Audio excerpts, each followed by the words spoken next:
The guests laughed when he said it. "Sing this Mozart and I'll marry you." They thought it was a cruel joke.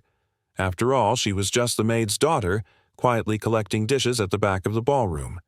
But when she opened her mouth to sing, the laughter stopped, and what followed turned a billionaire's smirk into stunned silence. It was one of those grand estate nights, chandeliers glowing, violins humming, and champagne bubbling like confidence in the veins of the wealthy.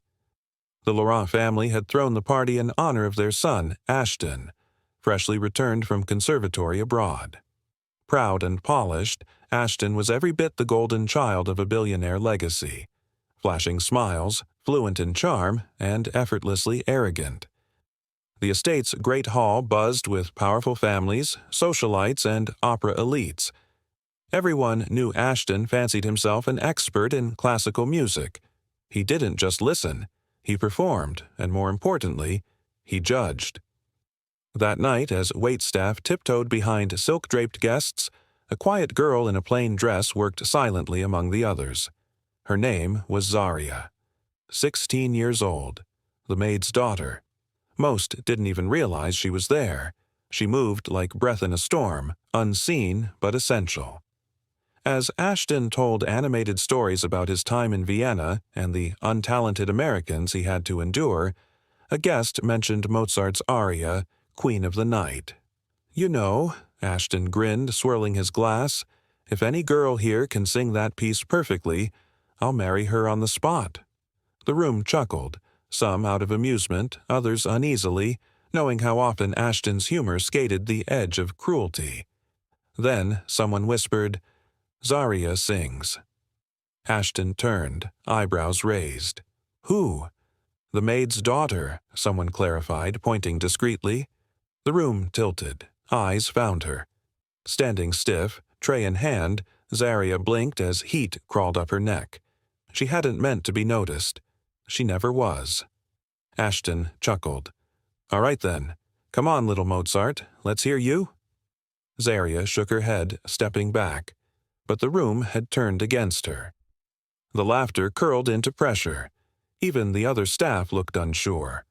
Her mother, watching from a distance, froze, knowing the humiliation that could follow. Ashton leaned forward, loud enough for everyone to hear. "Don't be scared. What's the worst that could happen? The chandeliers fall if you miss a note?" A few more laughs. Then silence.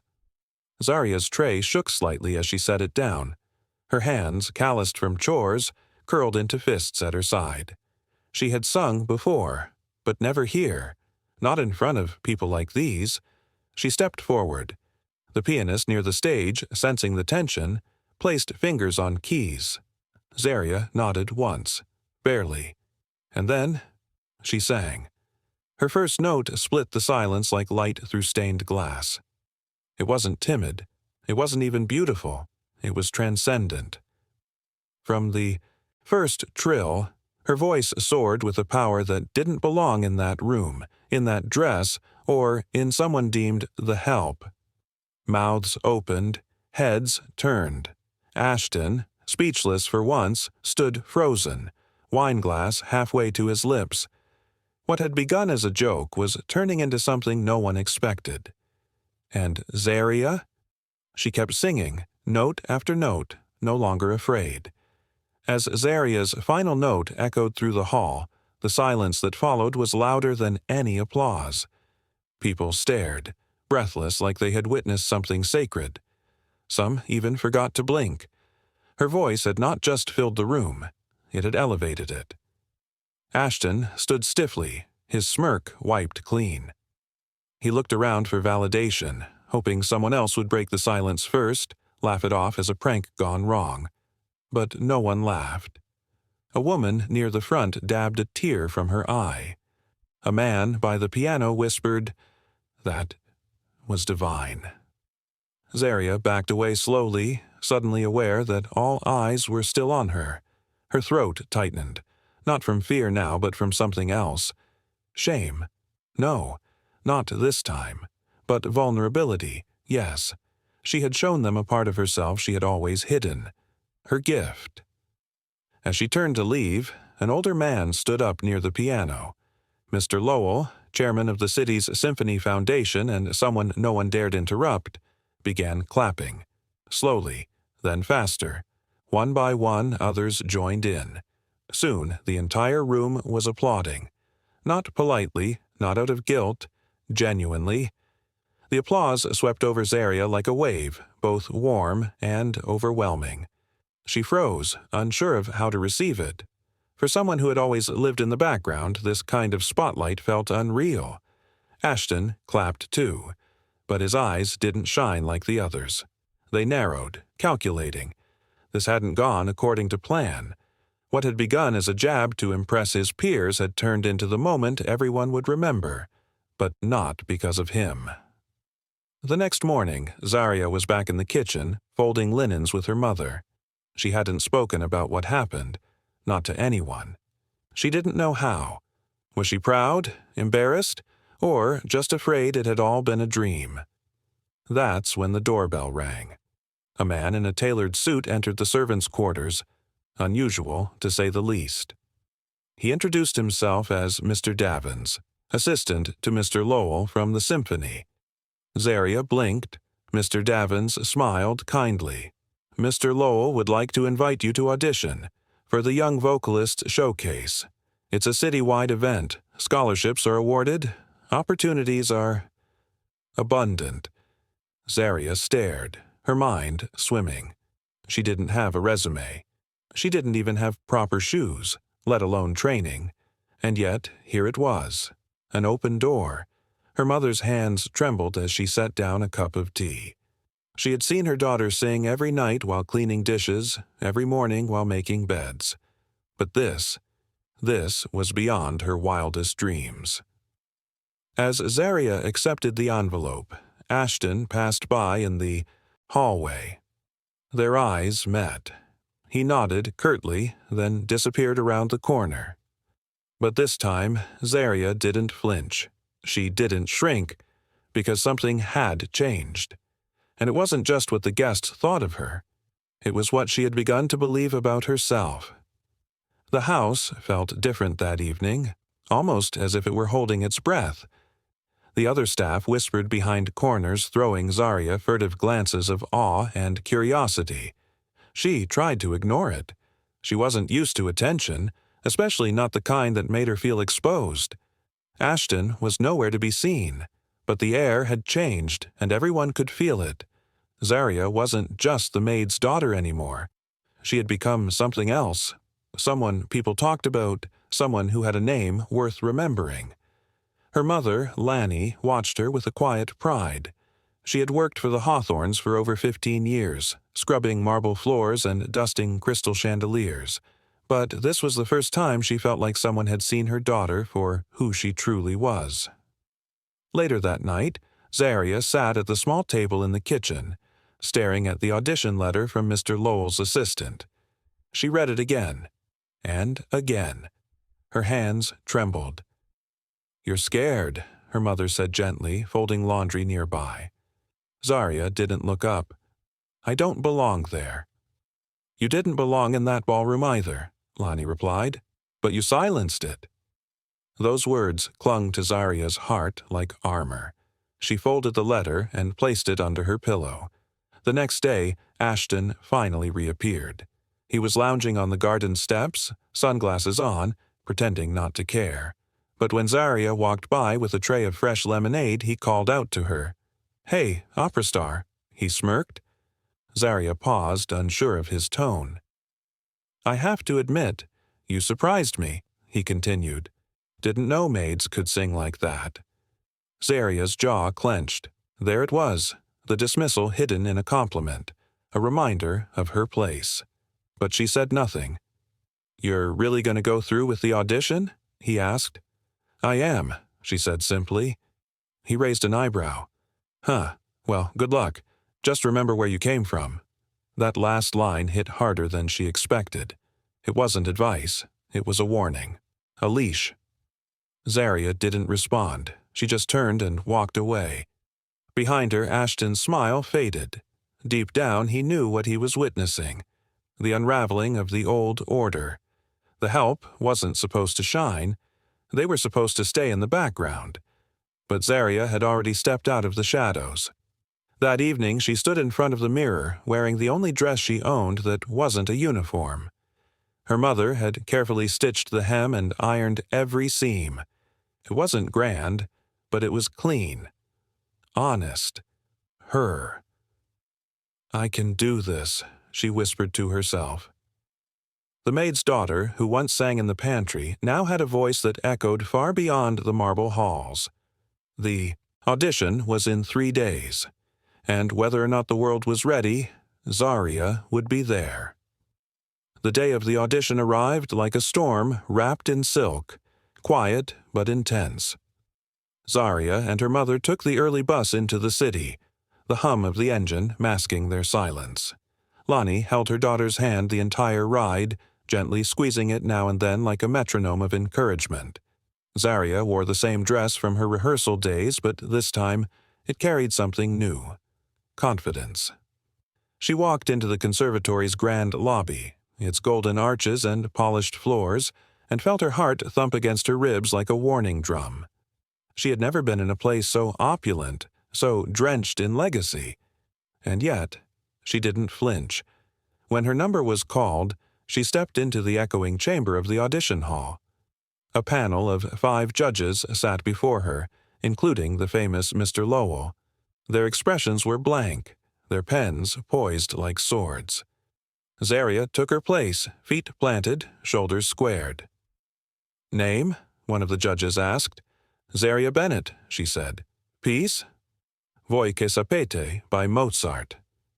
Low murmurs exchanged across the panel. A bold choice. The pianist gave her a nod and began. Zaria opened her mouth, and with it opened the room. Her voice wasn't just sound. It was memory and longing and resistance braided into melody. The air shifted. A janitor paused mid-mop. A secretary stood still at the door. Even the harshest critic among the judges lowered their pen. She wasn't just performing. She was revealing. When she finished, there was a beat of silence so loud it felt like thunder. Then Mr. Lowell stood slowly and began to clap. One by one, the others followed. Zaria's knees nearly buckled. Backstage, she found her mother crying softly. "I didn't know you had that inside you," Lonnie whispered. "I didn't either," Zaria replied, trembling. As they walked outside, a familiar voice rang out. "Well, well," Ashton leaned against a car, arms crossed. "Didn't think you'd actually do it." Zaria looked him in the eye. "I did," he smirked. "They'll probably accept you. Not bad for someone who washes dishes." Zaria stepped forward. "No, not bad for someone who sings." There was a silence. Then Ashton's smugness cracked. Just a hair. He turned and got into his car without another word. Zaria and her mother stood under the city sun. Around them, the world buzzed on. Buses rolled, horns blared, pigeons flapped. But Zaria felt still, like something inside her had finally settled. She wasn't a billionaire's plaything. She wasn't a novelty. She was a force. And now, she had a voice the world couldn't ignore. Zaria sat cross-legged on her bed, the acceptance letter spread out in front of her like a secret too big to keep. Her fingers traced the embossed crest of the conservatory. She had done it. She was in. The girl who once tiptoed through marble halls, scrubbing dishes. Before dawn, now had a place in a world where voices soared in Italian and dreams wore velvet. But she couldn't stop thinking about Ashton. Since the audition, he'd barely spoken to her, and when he did, it came with backhanded compliments or cold silence. The worst part? She could tell he wasn't just being cruel. He was confused, maybe even threatened. His family's money, connections, and status had never made him feel small before, but Zaria's talent had done exactly that. Still, she didn't want to gloat. She just wanted space to grow, and if Ashton couldn't see that, then maybe they had never really been friends. Downstairs, Lonnie was already preparing for Zaria's going-away dinner. Mrs. Hawthorne had graciously offered the dining room for the small celebration. It was the first time Lainey had ever hosted anything in the house where she'd spent most of her adult life cleaning up after others. That night, something unexpected happened. As Zaria walked into the dining room in a simple blue dress, Mrs. Hawthorne stood up and raised a glass. "To Zaria," she said with surprising warmth, "may your voice carry farther than any of us could ever imagine." It was the first time she had addressed Zaria as an equal. Even the kitchen staff clapped, some teary-eyed, some wide-eyed with disbelief. They had watched her grow up in those same walls, humming arias while folding napkins or scrubbing counters. After the meal, Ashton finally approached her. He looked uncomfortable, hands in his pockets like he wasn't sure what version of himself to be. "You're leaving soon," he said.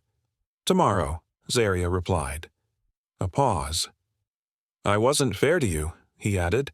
"I thought, I don't know, maybe that you were trying to prove something."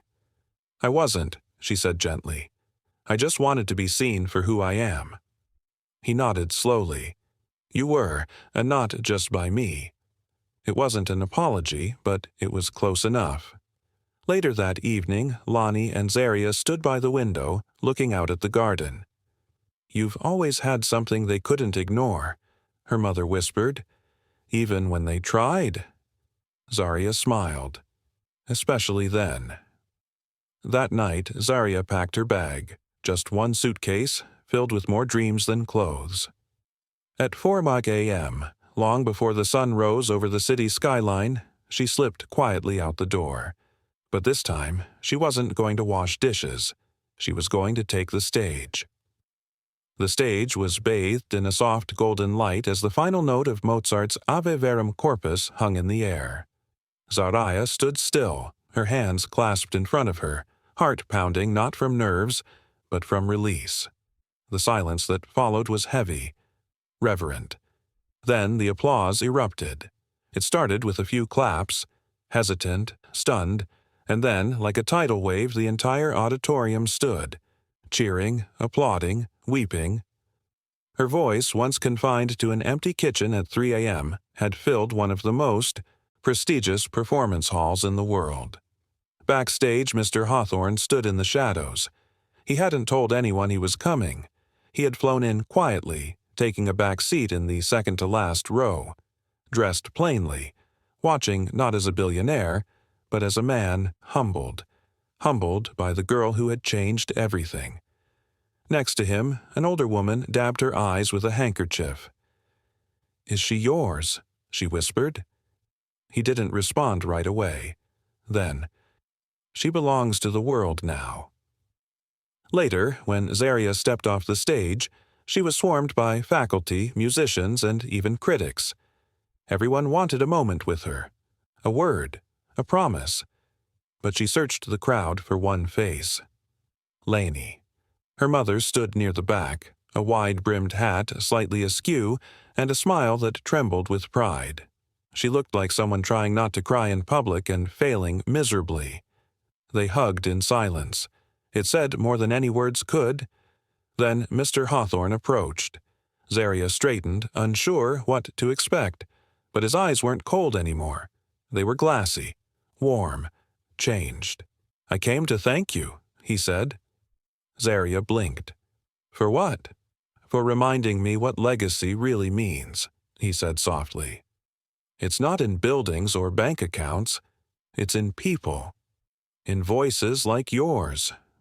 He handed her a small envelope.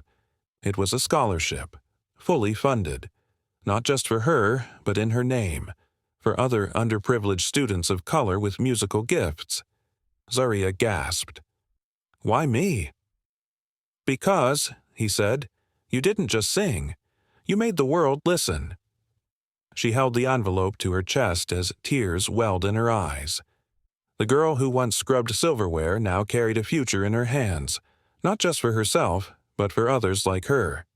Before he left, Mr. Hawthorne turned back once. "By the way," he said, smiling wryly, "Mozart would have married you." Zaria laughed through her tears. As the night sky blanketed the city, Zaria stood alone outside the hall. The wind played with the edges of her dress. Somewhere in the distance, a string quartet practiced. She wasn't the maid's daughter anymore. She was the girl who sang her way out, who carried grace on her shoulders and fire in her lungs. And when the world told her she didn't belong, she answered with music.